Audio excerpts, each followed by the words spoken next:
Delhi was engulfed by a thick blanket of toxic smog and dense fog this weekend, once again pushing the air quality firmly into the severe category.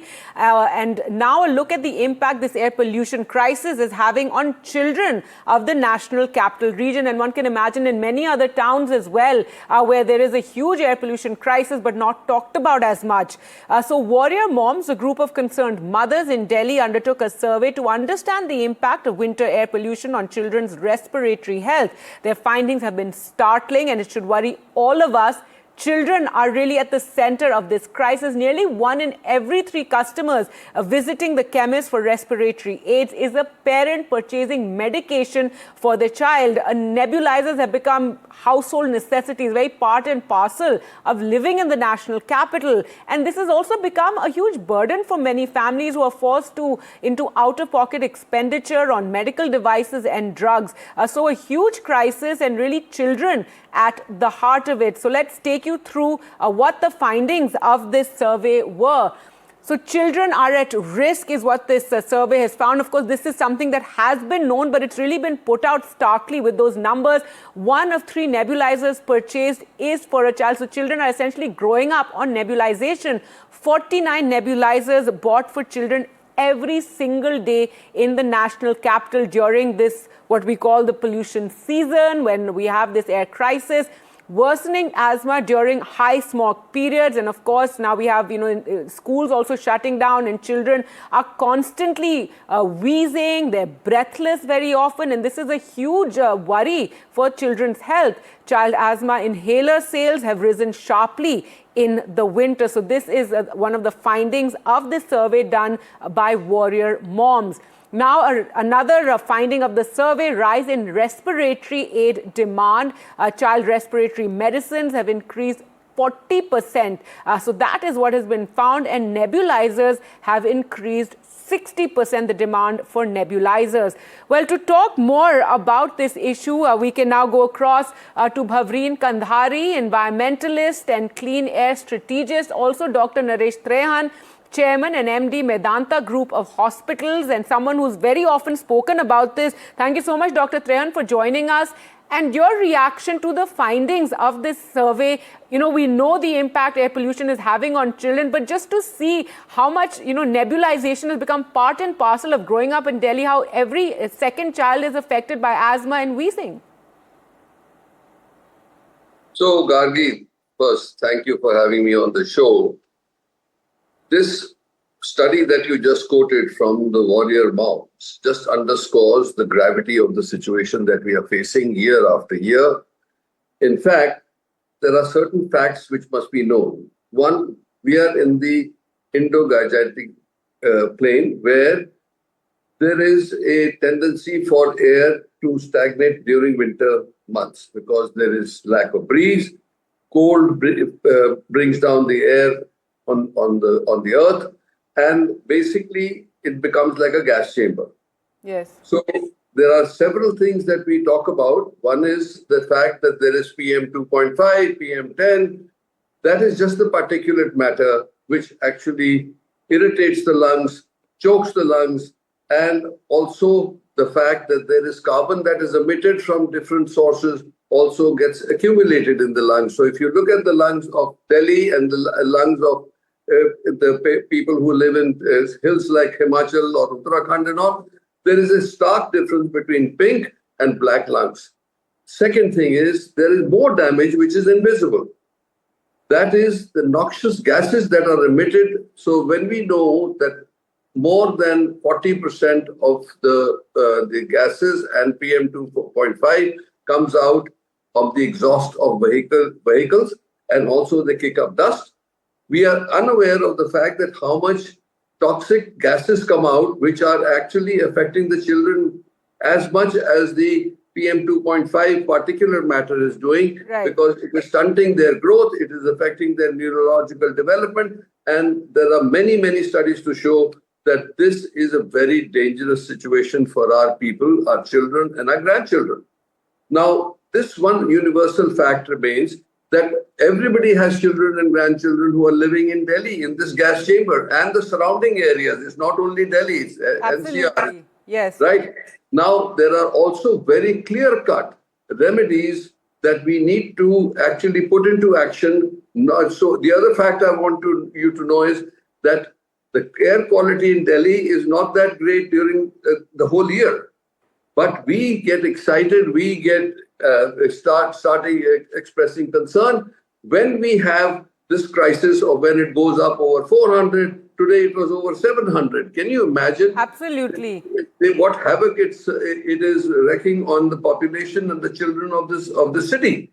So we have a 6-point plan which is very clear how each segment can be handled. It is a long-term program. It must be practiced through the year. And the fact that stubble burning and the weather actually spike the whole thing, but generally the air quality is still very Absolutely, poor. Dr. Trehan. All year long, Delhi has worrying, pollution in the national capital. Bhavreen Kandhari with us, somebody, and Dr. Trehan as well as Bhavreen, you've been speaking to us for year on year. We talk about this crisis, but Bhavreen, take us through the very startling findings of this survey done by Warrior Moms. Yes, thank you, Gargi. It's equally important that you raise this, every year, and it's so critical, for our children. All the desperation actually brought the mothers to actually go to their, the easiest way is going to your local chemists and start doing a little survey, and finding out that. Every third customer that was coming to a chemist during these peak pollution months was a parent or a child, buying respiratory medicines or aids, for them. So, this clearly has brought in, and, also with another study, if you put it together, it's reported a 40 to 60% surge in sales of nebulizers, inhalers, and, all these respiratory medications. I think the Fortacort, Levolane, Asthalane, Dr. Trehan will surely. We're also familiar with those medicines, yes. Yeah, and the children, there's 7-year-olds who say the names of these medicines because they are actually, on it pretty much throughout the year. So that itself, was very, very startling, very disappointing. This heartbreaking to see, how even the chemists shared many struggles. The families, who cannot afford these respiratory care medicines, and they come to them, ask them, and go back. They can't buy it. So there is a huge, equity gap where child's ability to breathe also depends on income, and obviously right, they can't absolutely. That equity, that whole inequality when it comes to dealing with air pollution. So many people have, air purifiers, yoga air now in their homes. But what about the common man? And it's just heartbreaking, Bhavreen, you're talking about how parents are coming, they want medication for their wheezing children, but they can't afford it. Yes, and definitely a child's ability to breathe should not depend on an income. It's clean air and access to respiratory care are not luxuries. They are constitutional rights under Article 21, and something that needs to be said again and again. And there's so much more conversation on purifiers and, like you said, all these yoga, bubble techniques, etc. But that's really no solution, for masses, even for the, low, middle, and income group, like ourselves. It's not possible that you can everyone can be in that bubble, for the rest of your lives, and children will not play sports, or and we are not even talking about the indoor air pollution, because that is a big problem. And to escape the indoor air pollution is good ventilation, and that means the ambient air must be clean. So you're actually in double trouble. Right. There is no way that you can escape pollution. So I think this is a very, very, very startling study in that sense, to get these. It's not like we don't know. I mean, Dr. Trehan has said that so many times. Many doctors are coming in, and we really appreciate that the doctors are saying this. But it's just that when you go there and do this yourself, and you see this figure that, okay, every third customer is a child. I mean, this is the future. This is every third child, from a 2019 study. This is what it means to live in the national capital. Absolutely. Yes. Worry for your children, worry for your grandchildren. Thank you, Bhavreen, for, conducting this study. Just to, all we can do in the media and, yourself, just bring out these facts again and again, and just hope and pray that some step is taken, because year after year we highlight this. As Dr. Trehan pointed out, this is a year-long problem. And thank you so much, Dr. Naresh Trehan, to lending, your voice also to this very, very serious issue.